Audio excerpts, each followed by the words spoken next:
left, right. Hey there, my friend. This is our episode about cars. We're talking about what cars used to look like, what they look like now, and what they're going to look like in 20 years. I don't know if you're going to like it. I don't think I'm going to like it very much, but I am curious your opinion. Thank you, as always, for watching, listening. Please don't forget, support us in any way you can. If that means commenting, sharing, liking, whatever interaction you're capable of doing right now, we appreciate it. On that note, I'll let you get to listening to us sip and talk. Enjoy. This is SipTalk. Grab a drink and enjoy. Where's this go?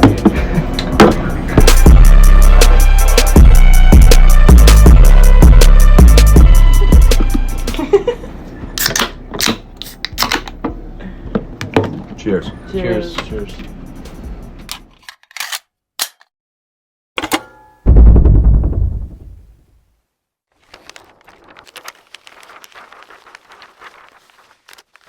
All right, that brings us online. This is Sip Talk. You're here. We're here. We're here to sip. We're here to talk.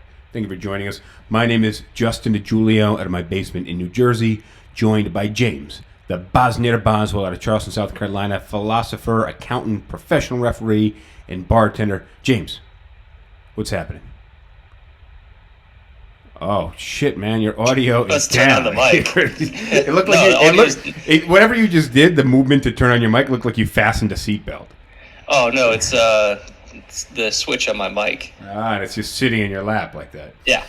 All right. Yeah, fasten your seatbelts, folks. Well, this is episode 144, and we are actually talking about cars, and we'll talk a little bit about seatbelts too, because I think seatbelts didn't exist for as long as you probably think that they did. When did seatbelts become? I remember being a kid and like people were still pushing back on the seatbelt laws. 60s or 70s, I think. But that's when they started arriving in cars, yeah? When did 3-point seat belt invent? Not invent, but become into popular 1959. use. When did it become into popular use? When was New York state law requiring seatbelt use? Because they just started requiring seatbelts in the back seats, like last year. Really? Yeah. So adults used to be able to ride in the back seat and not have to wear seatbelts, and for whatever reason, they just legislated and passed that. What do you got? The first seatbelt law took effect in 1968, so 9 years after the invention. What about in New York State? That's I've that's got what I that want, for you. man. New York, 1984. 1984. Okay, so that was the year before I was born, and I can see how there was probably some pushback through my childhood, because I could tell you right now, a year after the backseat seatbelt law has been passed, no adults I know are sitting in the back seat wearing seatbelts. Like, they're not even aware of this law. Interestingly enough, New York was the first state to pass it. Ooh, very New York-like. Last state, New Hampshire, 1997. Unless you count Wake Island, which is like a U.S. territory. Well, I remember New Hampshire not having a seatbelt law throughout being a kid. I remember that being a big thing. So New Hampshire comes in dead last in 1997, and my current home state of South Carolina, 1989, which is towards the back of the pack, but still relatively close. So let me ask you. I got a little Trulia and a little Hibiki here. I'm curious what you got to drink down there. I know what it is, but I just want to hear you say it to reaffirm.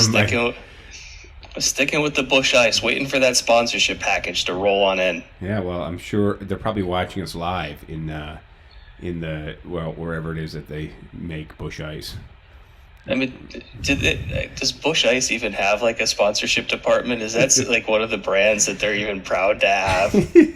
Well, there's no Clydesdales for it, so I can't even think of a Busch Ice advertising campaign unless it's like college kids like body slamming each other through plastic tables or something. Like Keystone Light used to have an advertising campaign that was actually pretty awesome. Do you remember this?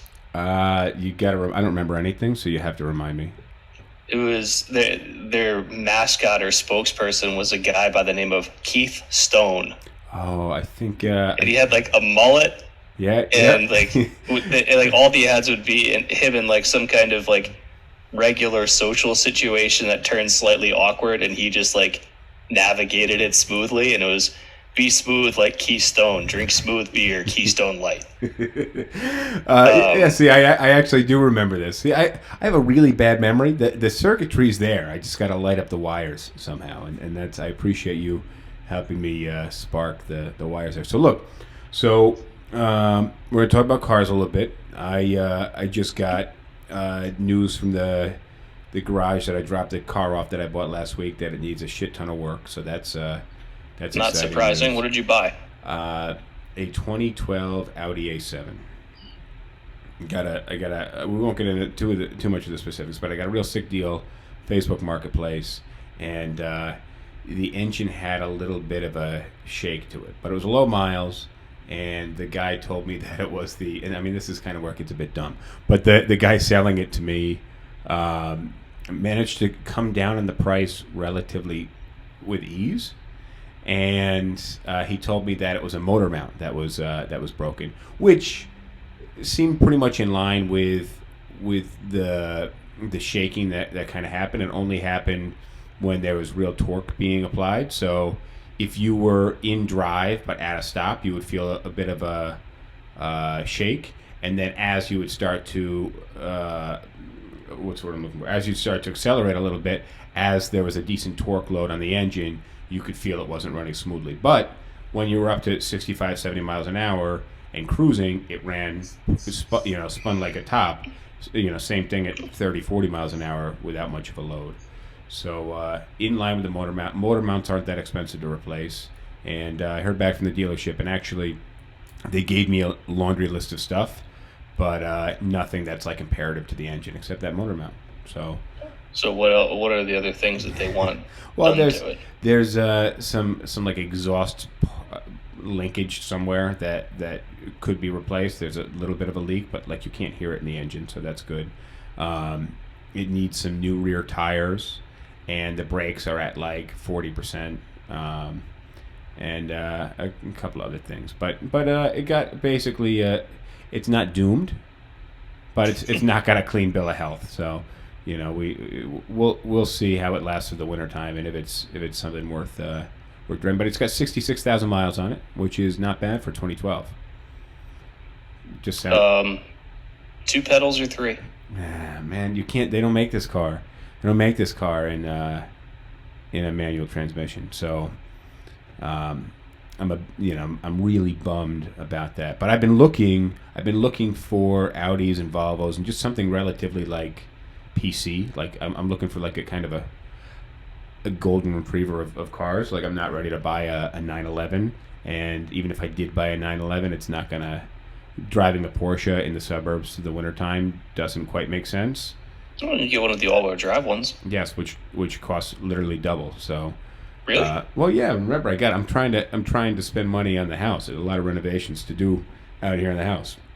So either way, it was a safe bet. Something I can drive around at least through the wintertime, see what it looks like next year. You getting rid of the truck? Yeah, man, I am so sick of driving this pickup truck. It's like different worlds. I can't even reach over to the passenger side to unlock the door or roll up the window, which obviously in the pickup truck requires manual rolling up of windows. So, which automatic windows came into effect in the late 80s. I'm sure. I don't know, let's just look this up. But the point that I'm making is that some of the original vehicles, some of the original cars, didn't have windows, didn't have windshields. So we got to get into our topic here, but we got to. The first power windows were made in 1940. Okay, but we can't. Okay, but what were your chances of buying a vehicle with power windows in 1970? Very slim. So you could have a top of the line sports car and it would have roll up windows in 1970. So just be careful with how we're displaying the data here. So let's at least introduce the topic here, which I'm coining as how cars have changed since really the induction of mass production vehicles. But shorten how cars have changed. I guess I kind of want to give the audience the reason for why we're having this talk, because me and Rosh were having a debate earlier where he was talking about how American cars used to be really well built 50 or 60 years ago, and in his words, today they're made out of cardboard. And pause right there. Rosh, for those of you who don't see Rosh is one of the producers of the show. He's watching live, and he's feeding us your comments via Instagram, Facebook, TikTok. So if you guys are on those platforms and you're watching, you're making comments, Rosh is feeding them to us, because we obviously can't be playing Instagram while we're having a conversation. Yeah, such as saying hi to Coco Chin Chin. And also, if you guys want to call in, you can click the link in my Instagram bio, and you can appear on screen either visually or just vocally. You don't have to join in video. So if you want to ask questions about cars for James and I, or anything else, check out that link. Or just weigh in on your opinion about cars today versus cars 10, 20, 50 years ago. So your conversation with Rosh changed. He was talking about 70s muscle cars and how like those cars were big and heavy, and they had big, powerful, loud engines. And he said, "This is I want a 70s muscle car." Yeah, and you said on the contrary.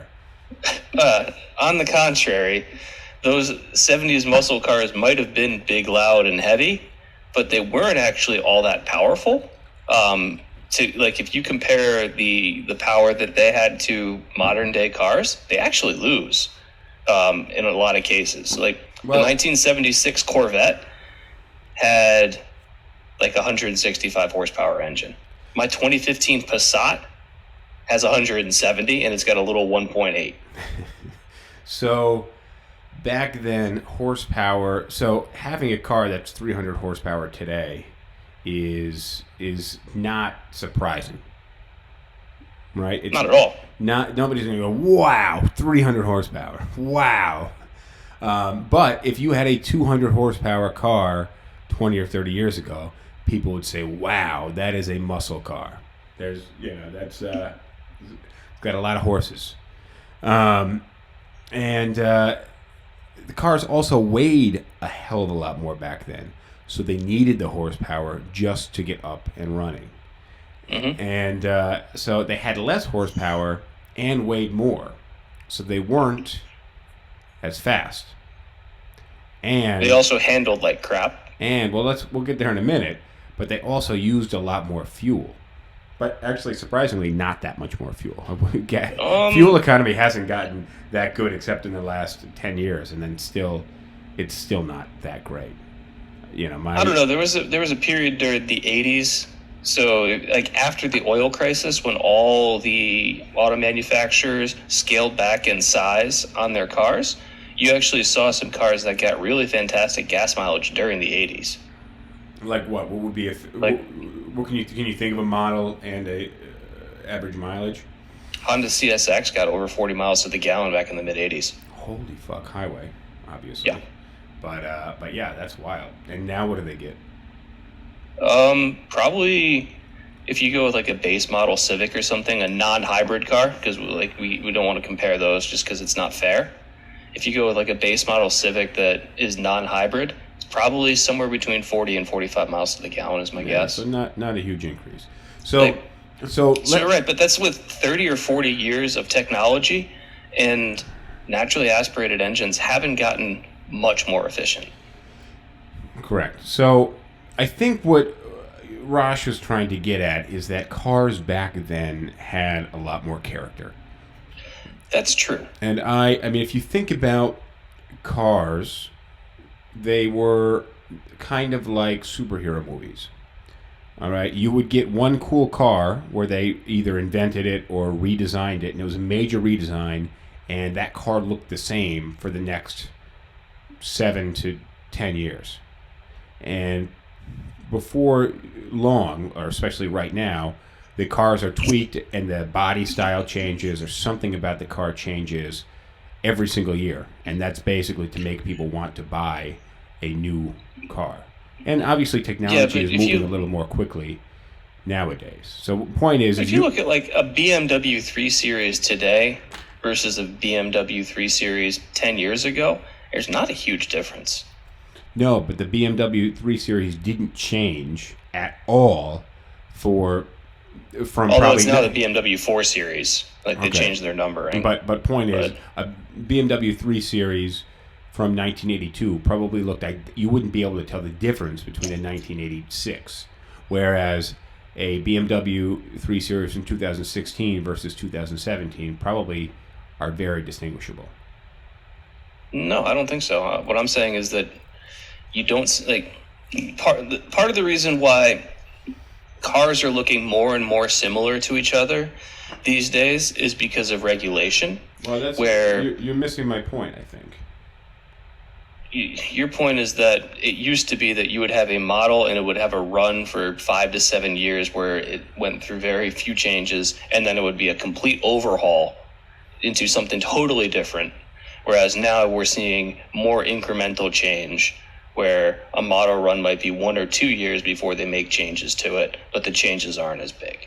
Yeah, exactly. Now, what you're saying is that all manufacturers, Honda, Chevy, Toyota, Lexus, whatever, are all starting to look somewhat similar to each other because regulations are putting them in similar line with, say, bumper height and width or something along those lines.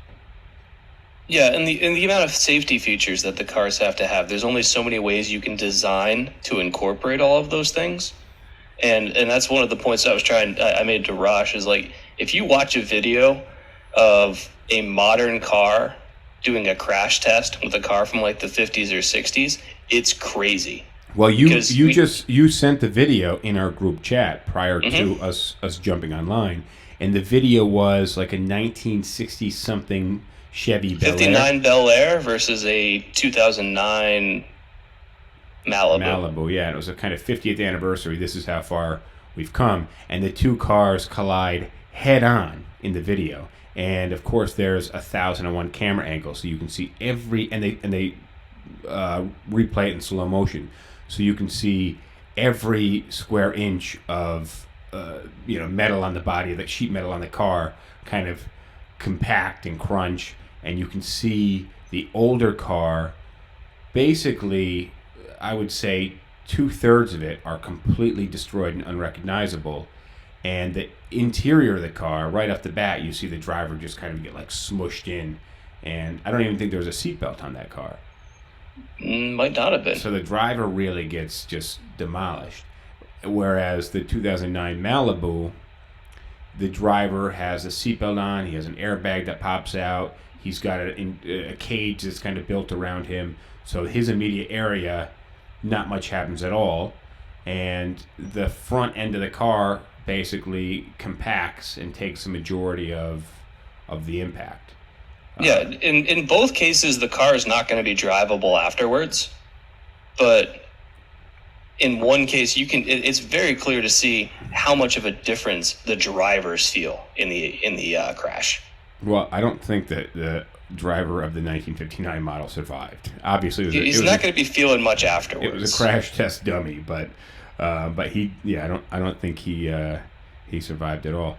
I heard, and I don't know if this is true or not, but I heard this when I was younger about this Volvo car, where the Volvo car was basically a full steel frame, and they were showing, and this is like it wasn't a production model vehicle, but they were kind of showing how strong their cars were, and they had these two guys drive the car and crash it, and the car basically came out perfectly fine, no damage to the car, and the guys kind of got up and they were a bit shaken up, and they walked away from the accident, and then hours later, and the experiment went very well, because they said, oh, look at the car, look at the guys, they got up and walked away, but the guys were so badly concussed, they actually died like, hours later or something like that.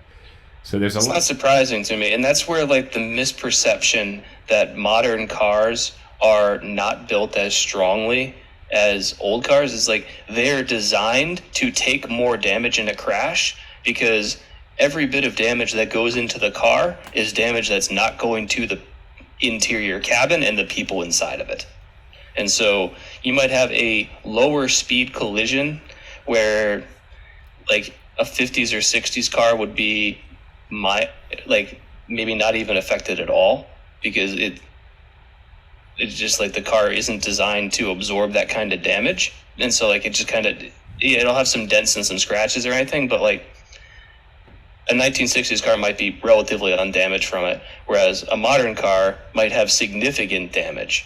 But when you speed those collisions up, then all the areas that a modern car is designed to collapse and crumple are what protects a driver and keeps them alive, whereas the 50s or 60s driver is going to be in multiple pieces. Yeah, but that's where modern cars have definitely excelled, and I'm not going to. Rosh was telling you is that he liked the 1970s muscle cars. He likes that era. He likes that character, and in his opinion, they were better cars. And then you just went to quantifiable reasons why current cars are better cars. And Raj sees those cars, hears those cars, smells those cars, and it makes him feel a certain type of way.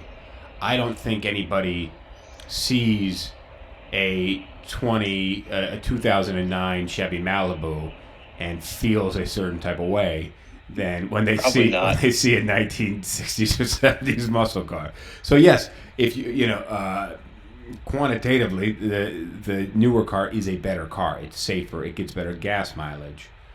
But you're losing a lot of the driving experience. And just like you said, instantly I told you about this car, the A7, and you said, is it manual transmission or automatic transmission? And I begrudgingly had to say, bro, I looked hard as fuck to find a car that would be a good driving experience. And unfortunately, I caved.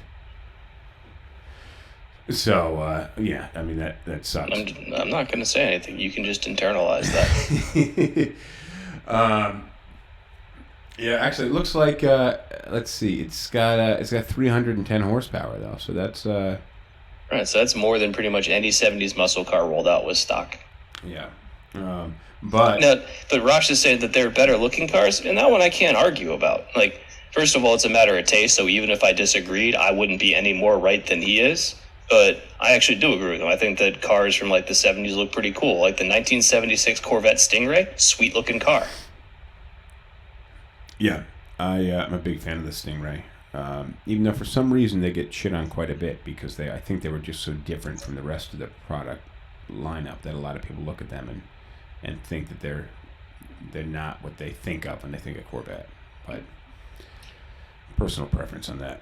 Yeah. So let's go back a little bit and kind of start from mass production Ford Model T. We mentioned the starting price of a Ford Model T in the 20s was, what did we mention that last episode? Like $300 or in or around that range. I was talking about disassembling and refurbishing this clock that cost $95 in 1929.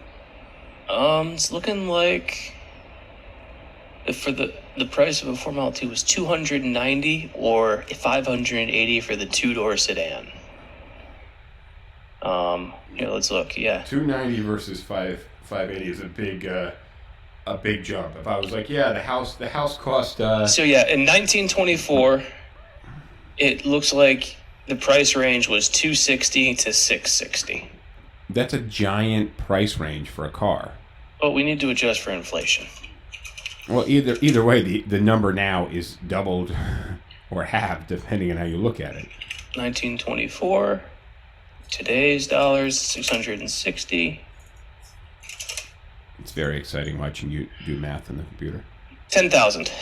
$660 would be $10,000 today. So. But you're not buying a brand new state of the art vehicle that nobody else has in their driveway today for $10,000. So the translation in doesn't. 1924, you were. Yeah, exactly. The translation doesn't exactly work because you just can't get that for $10,000 anymore. So money spends differently now, which is also why I think adjusting for inflation doesn't always put things into context. Yeah, but I don't think that in context we have any concept of what $560 could buy in 1924. Yeah, exactly. All right, so look. So that's why I'm adjusting for inflation, is just to give everybody a reference point. So let's talk about the Ford Model T. So it's my understanding that this is basically, it's the first mass-produced vehicle. So we're not saying it's the first vehicle. But prior to this, having an automobile was effectively like owning a very expensive horse. Right? Like the automobile basically replaced the bicycle. It really replaced the horse-drawn carriage. Well, true, but a lot of the early cars didn't have roofs, didn't have windshields. So in some ways it didn't replace the horse-drawn carriage. I like watching you get distracted reading these comments, which is why you guys should call in and interact instead of just making the comments. Either way, so what were you saying? I said it didn't fully replace the carriage because a lot of these cars weren't as luxurious as having a horse-drawn carriage. Horse-drawn carriage oftentimes manufacturers came pretty quickly keyed in that was something that people wanted, and you see a quick evolution to putting some certain luxuries in cars. Yes, yeah, and I think that happened pretty quickly and prior to the time of the Ford Model T. So I wanted to talk. Well, Ford Model T came with a roof, didn't it? Yeah. Okay, maybe it didn't. I don't know. I can't think of a picture of the Ford Model T in my head. Yeah, but before the Ford Model T, driving a car was a novelty. Yeah, but you know how fast the first speeding ticket was written for? No, but I am curious. 7 miles an hour. Well, what could the speed limit have been? Because that's 5. That's a fast walk. Like that's a decent walk. That's not even that's like just beyond a stroll. Oh, I'm sorry, 12 miles an hour. Oh, okay, all right. So yeah, so you're driving a 6-minute mile. So let me ask you a question. Because I can't really think of cars from the 30s and 40s, and I can think of like the movie Grease. Like when was that supposed to have taken place? The 50s? I thought it was like the 60s. Like when I picture early cars, I picture Ford Model T, and then like the Grease gang, and the cars that you could see in a movie like Grease.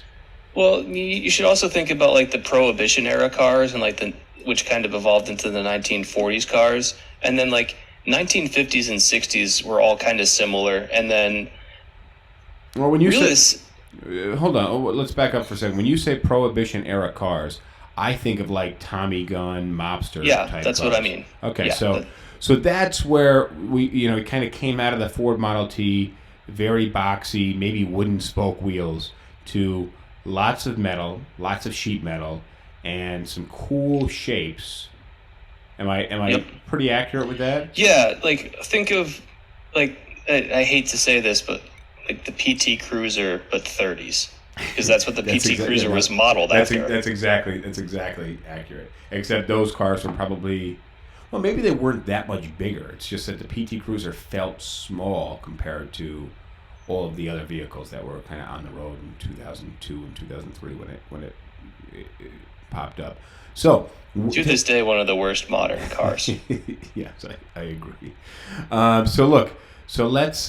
We used to rent the hell out of those things at Enterprise, and they were the crap. Nobody was happy to get a PT Cruiser. Like, the people just didn't identify with that like mobster. If I went to a rental car company and like, good news, we got a PT Cruiser for you, I'd be like, if you don't have anything else, I'm walking, both literally and figuratively. All right, so look, I want to talk about what these mobster era Prohibition cars looked like, because they definitely didn't have seatbelts. Maybe they had seatbelts. I don't think they did. They definitely didn't have automatic windows. I would doubt that they even had windshield wipers. Not that windshield wipers were like an exotic technology. I just think no, and they also had the crank start. Oh God. I wouldn't even know how to do that. I've never been on a motorcycle that's got a kickstart. I didn't really start motorcycling until every vehicle had an electronic ignition switch. So what else can you describe about being in one of these mobster cars that I might be missing here? I don't know. I haven't been in one. But the idea is that, like, you've got this evolution where, like, from these super rickety looking Ford Model Ts that are basically like a carriage but with an engine instead of a horse in front of it, to more sleekly designed cars with bigger engines in the 30s. And then they started to revise that design even more sleek. And then in the 50s, everything got wider and bigger and longer. And that's when you think of, like, the Cadillac, well, the Bel Air. The Chevy Bel Air, the Cadillac. What was the Cadillac that, like, the giant one? I don't know. I'm not a big Cadillac fan. So neither am I. But, like, you had really, really big cars, and that kind of continued through the 60s. And then 70s, you had more, like, Cadillac Eldorado. Thank you, Rosh. So, like, just these, like, boats of cars. But there was also, around the same time, you had the European cars, like the Mini Cooper and the German cars, like the Porsche or the Volkswagen Beetle. Well, Europe was doing its completely other thing. We're talking about American cars. Yeah, obviously we're talking about American cars, but just think, like, on the other side of the pond there, we had completely opposite stuff going on. Our cars were getting wider and bigger, and I think what we were really playing with was, in the beginning, all engines were, I think like a straight, probably 4-cylinder engine, or less. No, because like in the 40s and 50s, like V6, V8, or like a straight 6 or a straight 8 were all common engine designs. V8, like the flathead V8 was really popular in the 50s because it was extremely simple to engineer and repair. It was just pretty inefficient. Where you're talking about like a 3 or 4 liter engine putting out like 120 horsepower. Yeah, that's literally the opposite of it's half as much and twice as much these days. So I'm trying to figure out when. I would have thought it would have been all straight cylinder engines. I don't know, but the point is, like, in the 70s, the biggest change in car design, the first big change happened in the 70s. And that was as a result of the oil crisis driven by OPEC, where both the Clean Air Act and the oil crisis caused manufacturers to realize that putting 7.4 liter engines in cars was no longer sustainable. And you had this big shift towards smaller cars, smaller displacement, and better engineering into the engines, and also a lot more emissions controls, which had the effect initially of really dropping horsepower. Yeah, that's true. But I think, unfortunately, we had all this up in arms about the environment and about oil in the 80s, and then because it never actually became a true catastrophe that the everyman faced, now you have a lot of climate deniers and people assuming that we will never run out of fossil fuels. Yeah, they will come. Yes, I don't disagree with you, but I feel like it will happen in our lifetime. Yeah, assuming we live natural, like die of a natural death. Well, what I was saying though is that we kind of grew up in that era where people were talking about the environment, but then it never really happened, and that's why people just don't believe in it nowadays, because it was a crisis back then, and there was no catastrophe. Well, it was also kind of a little bit of hubris of, in like the late 80s or whatever, like there was a big talk about like the ozone hole and emissions and everything else, and cars got more efficient and the ozone hole started to get fixed. So like we made a little bit of progress in the right direction, and we just like, all right, cool, problem solved. Let's go invent the SUV. Oh, man. Which I believe was in 94. What was that, like the Ford Explorer or something like that? It was probably the first most popular one. Yeah, the first true SUV. Dude, I am not, you know how much I hate driving this giant pickup truck, because to me it's just this behemoth. It's not comfortable, and it doesn't make me feel good, like being really high up. Like I don't get my kicks that way. But I don't understand why anybody would want to drive, like, bigger the better. That's not how I think when it comes to to being comfortable in a car, unless I'm just driving around constantly terrified I'm going to get in a head-on collision with somebody, and the size of my car. Well, yeah, there's the perception of safety in larger vehicles. Well, I mean, I believe that there's got to be a greater amount of safety statistically in being in a Ford Excursion than being in a Porsche Boxer. Yeah. I'll tell you which one's going to be more likely to roll over. True, very true. Very true, but you're much more likely to get smushed by a tractor trailer in a Porsche Boxster than you are in an Excursion. Oh yeah, I mean if I'm taking the Miata out for a spin, I'm the small unless there's a motorcycle nearby, I'm the smallest car on the road. No, you're the lowest, and it's not all that wide either. Oh no, it's tiny. But what You're I don't talking about how you can't reach the window for your passenger seat. With the Miata, I'm in the passenger seat. Oh man, yeah. I just don't get it why people like. It's one thing if you travel with 8 kids all the time. Then get a minivan. But then also, and I'm not personally, I would rather drive an SUV than a minivan just because I like the way the SUV looks over the minivan. But I can tell you the minivan, it has way, way, way more utility than an SUV. They're lower to the ground, so you have way more capacity. And it's a hell of a lot more comfortable. You have captain chair seats in the second row. Yeah, and they're better on gas. They generally have actually better engines. They're less likely to roll over. The only thing that a minivan can't do is something that 99% of SUV owners don't do anyways, which is go off-road with it. Well, yeah, most consumer SUVs anyways these days are not at all capable off-road. And they're more capable than minivans, but my point is that even for the SUVs that are capable off-road, they're not being used that way. But even if they had the capability suspension-wise or whatever else, they have such pussified tires on them because they're driven for comfort. So the drivers are not getting big, meaty, tires on their cars because they're going to make way too much noise. They're not going to be efficient. And they're not going to. And they're going to wear it down super fast. Right? There's no point in buying off-road tires if you're not taking the car off-road. Yeah. Buy highway tires that are going to get good gas mileage and better grip. Yeah, which then basically takes your removes the potential of your vehicle being an off-road vehicle. So. Oh yeah. All right. So look, I want to transition into. I was hoping to talk a little bit more about the last 50 years of cars, but I do want to transition into what the next 50 years of cars is going to look like. And for me, I can't wrap my head around how it would be at all exciting for someone like me or you, or someone like Raj, who obviously likes muscle cars. Because I don't think it really isn't. Well, first I was thinking, what are the few? How do you? I like cars that sound cool. I like cars that are fast. I like cars that look cool.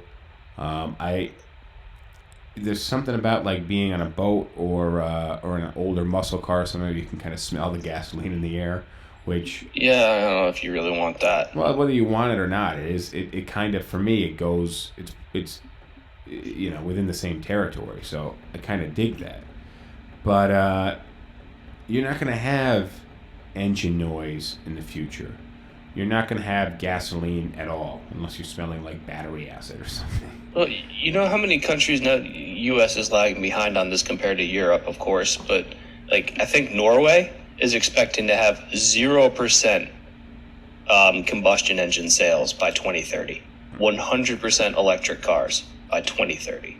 That's soon. Well, that means every gas station kind of goes out of business also. Well, I mean, they've still got to get their fleet of combustion engines off the road, which will take quite some time. Yeah, but I want you. I mean, depends on where you are. Norway is doing pretty well economically, but I can tell you, in New Jersey and in the New York City general area, the majority of the vehicles on the road are newer vehicles. Now, when I go up to where we grew up, there are not so many brand new vehicles on the road. But I imagine someplace like Norway, you don't have as much of the population driving 10-year-old plus cars On the No, roads. but I'm using this as an example less so about progress in terms of measuring it geographically than using Norway as a forerunner of what is about to come globally, which is Norway might be ahead of the curve, but everyone's on the same curve. And that curve points towards no more combustion engines. Yeah, which I think, in terms of like the greater good for the Earth, it's a great thing. But when it comes to driving experience and pure passion for being a motorhead, that's kind of disappearing and evaporating. You know how many people out there drive their car every single day and don't give a shit about its performance? I would assume the majority of the population. I like passing them on the highway and getting really pissed or pulling. Right, but there's so many people I know that look at driving as a chore, and they just want a car that's going to be cheap to own and easy to drive, and they could give two shits if it's 250 horsepower, 170, or what it looks like, or like how the transmission works. Right. They just want a car when they press their foot on the right pedal, it goes forward. When they press the foot on the left pedal, it stops, and it gets them where they need to go. Yeah, they want dependability and gas mileage and comfort. Now, like the amount of people that care about cars in the same way that you and I do are small and getting smaller. But what does the future of, where is there excitement in the future of vehicles, right? Because they don't make sound anymore, so you're not going to have the growling engine, you're not going to have the exhaust noise, the signature sound of the Porsche will no longer exist. Rosh is saying how in the future, and I think right now actually, that some of the cars actually come with a fake exhaust sound for the cars. Yeah, which is stupid. We've talked about I think we've talked about this before. When my family got a fake like grandmother clock, and it played a recording of like the toll or whatever it's called. Yeah. All right. So where's the future? So there's going to be a diverging of markets. The vast majority of the market is going to be electric vehicles. Now, within that market of electric vehicles, there's going to be a small portion of those that are going to be like high performance and fun to drive. I watched the test drive of the Lotus Evija, which is like a 1900 horsepower electric vehicle that has a battery life of about like 30 minutes if you're driving it the way you're supposed to. Or not supposed to if you're on an actual street. But you get my point. I get your point, yeah. And then you're going to have all these other cars like the Chevy Volt, Nissan Leaf, Teslas that are just going to be electric vehicles that people will drive for their daily business. The biggest issue that electric vehicles need to solve is range, where if you have a Tesla and all you do is drive around town and you're not driving more than like 50 or 60 miles in a day, maybe 100 miles in a day, then you can come back home, plug it into your charger at home overnight while you sleep, and it's fully charged the next day, and you're good. Where the biggest place where these things fail, and not fail in terms of like they break, but is when you want to go on a road trip where you have to go to 250, 300, 400, 500 miles. And if I want to drive 500 miles in a day, like I can fill up my tank in about 5 minutes. If I'm driving an EV and my battery is dead, fastest you're going to be able to charge, if you find the right charging station, you might be able to get it charged to like half in like 30 or 40 minutes.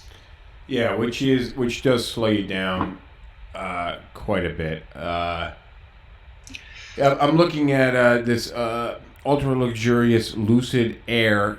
Takes the cake for electronic vehicle with insane charging speed, boasting a 20 mile per minute charge rate.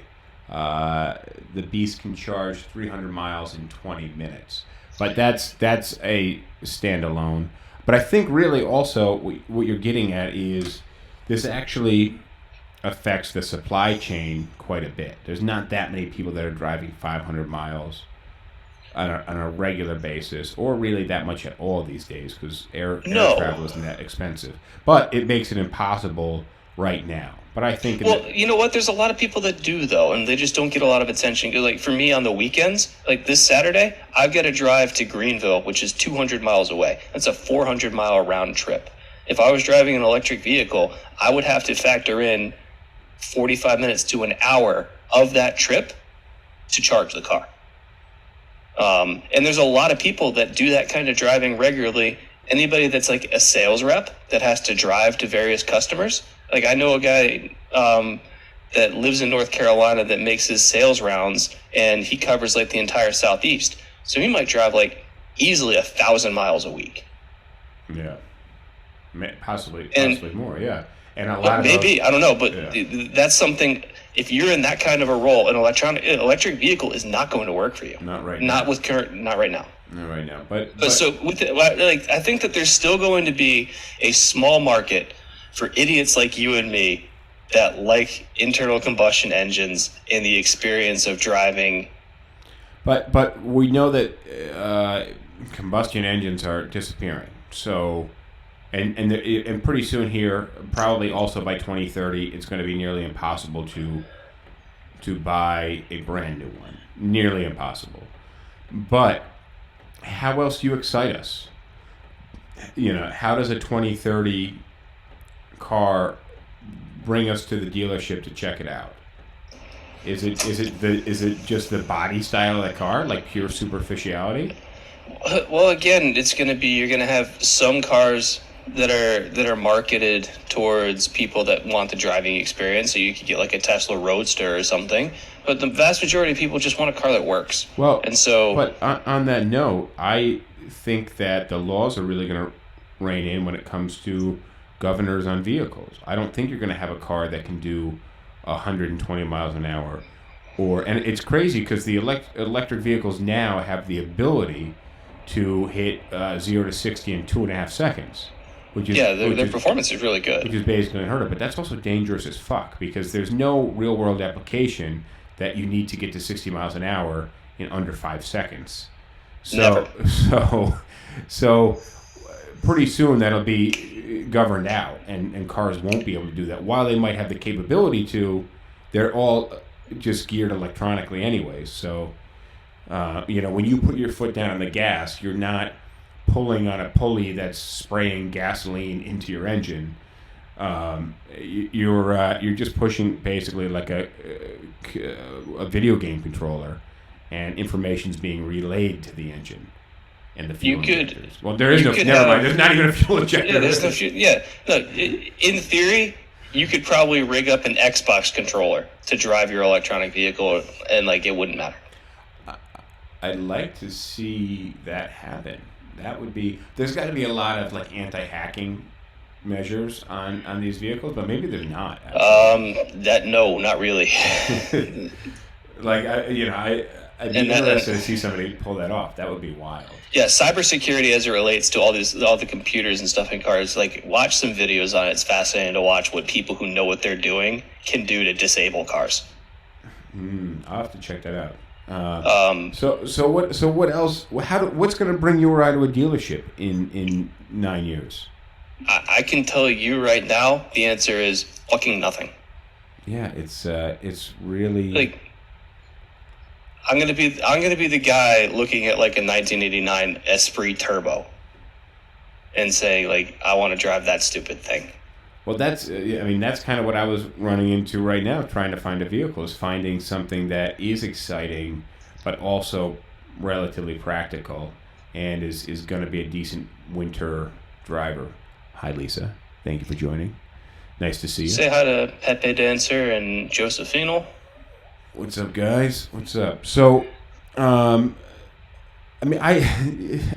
watched the movie Demolition Man with Sylvester Stallone and Sandra Bullock enough times, and basically, and I'll summarize it really quick, but basically it's this kind of utopian future where a criminal from the past breaks out of whatever cyber jail that he's in and then terrorizes the utopia and kind of exposes it as a quasi-dystopia. But Amongst the things of toilet paper not existing in the future, and there's some 3 seashells method to clean your ass, and it being illegal to say swear words, and the fact that every restaurant is called Taco Bell because Taco Bell won the restaurant wars in the past.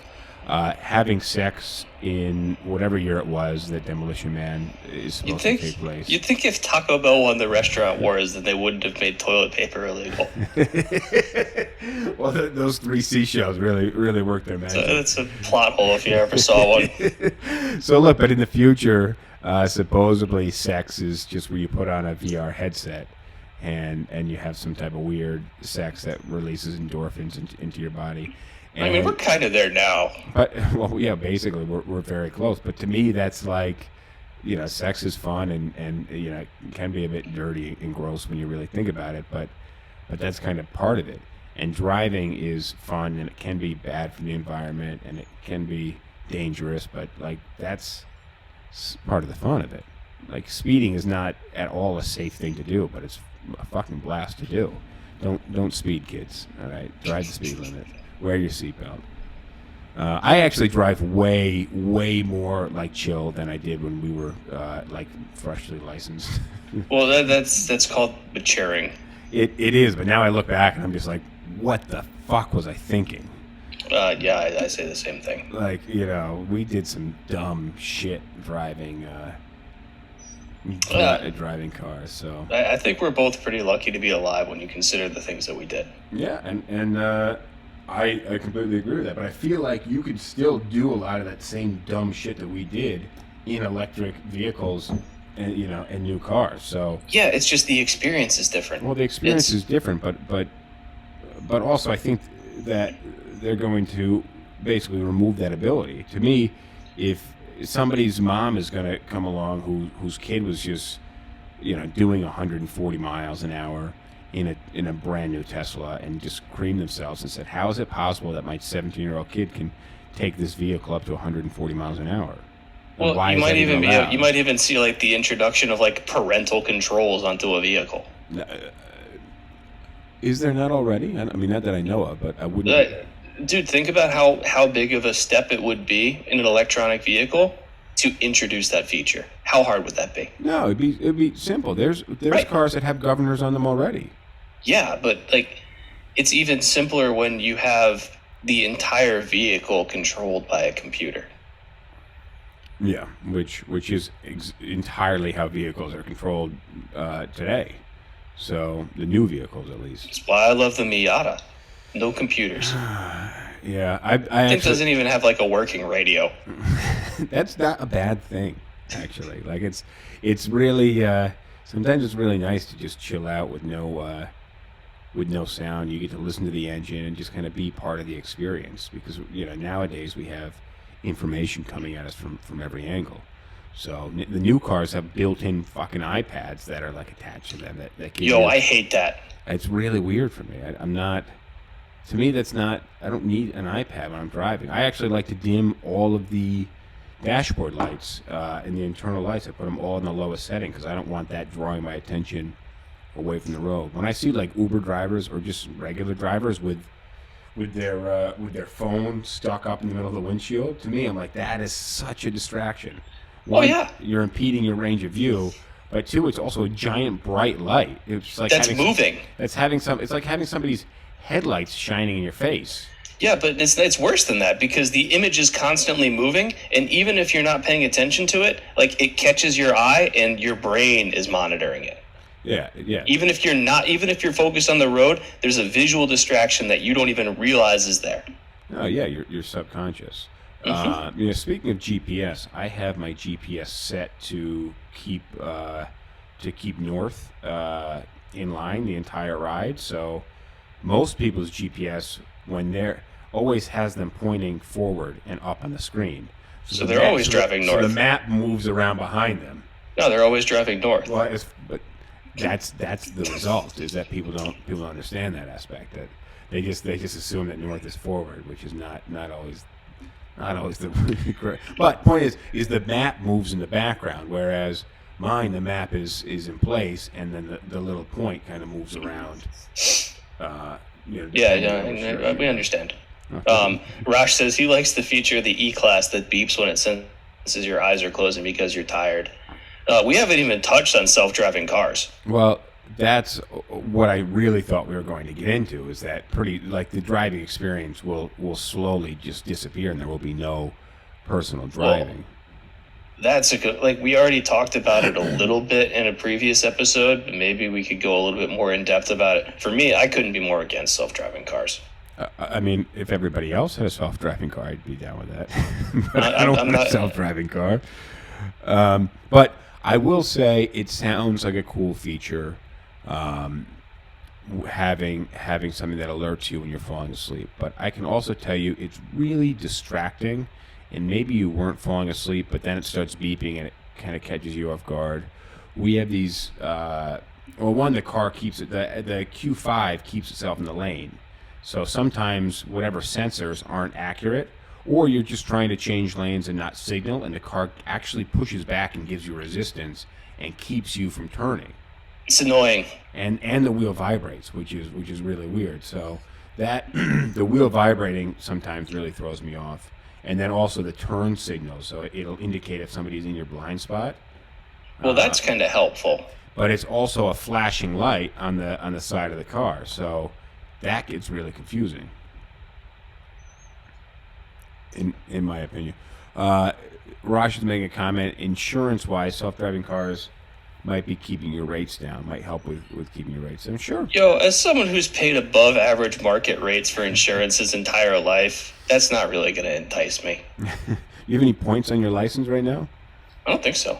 I think I have 2 points from. Remember last summer, there was a homeless guy on a one-way street, and I turned around. Oh yeah, I've got a hit on my insurance for getting in a wreck 2 years ago, but I didn't get any tickets for it.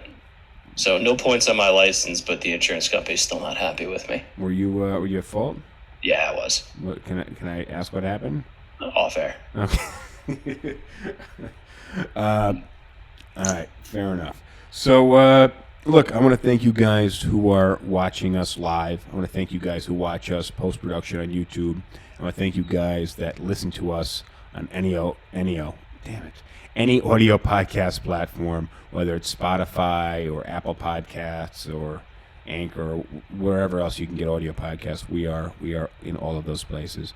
I want to thank you guys for making the comments and sending me the DMs and just giving us some feedback on the episodes. It's really cool. We definitely want you guys to join live. That there is that call-in link in my Instagram. So Tuesdays and Thursdays, 8:30 to 9:30 p.m. Eastern Time. You can join us. Except when it's not. Except when it's not. Sometimes we run a little late. We're not like a radio show, so we don't have to be super prompt, which is also cool. We do have a plastic surgeon who's supposed to be joining us next Tuesday, I think. So, what kind of plastic surgery? I'm not exactly sure. I got to do a little more. I'm sure she does like a ton of kind of Botox stuff, but I want to get into like some of the liposuction stuff, and I believe that she does that stuff, and just kind of find out like what's going on with people trying to look all wonky, because I've seen some really weird, non-natural body types out there. And I was going to ask you if you're looking on starting a fight club. That's actually, every time I think of liposuction, the first thing that instantly comes to mind is Fight Club, where they're stealing the fat they're stealing human fat from liposuction clinics. Either way, we're just about to hit the time, so I'll cut us off naturally so we don't get rushed off the air like we do most nights. And James, stay on just a minute, because I do want to hear that story. And I want to thank you guys one more time for listening and watching. And if you don't already, please click that subscribe button, because it helps us out, helps us track the metrics, and it makes us feel good. And it's nice to make other people feel good. On that note, thank you guys for joining, and we're out. Adios. All right, pal. That's the end of this episode. You got to wait until next time. So, see you next time. I like PBR. I just got priced out of it.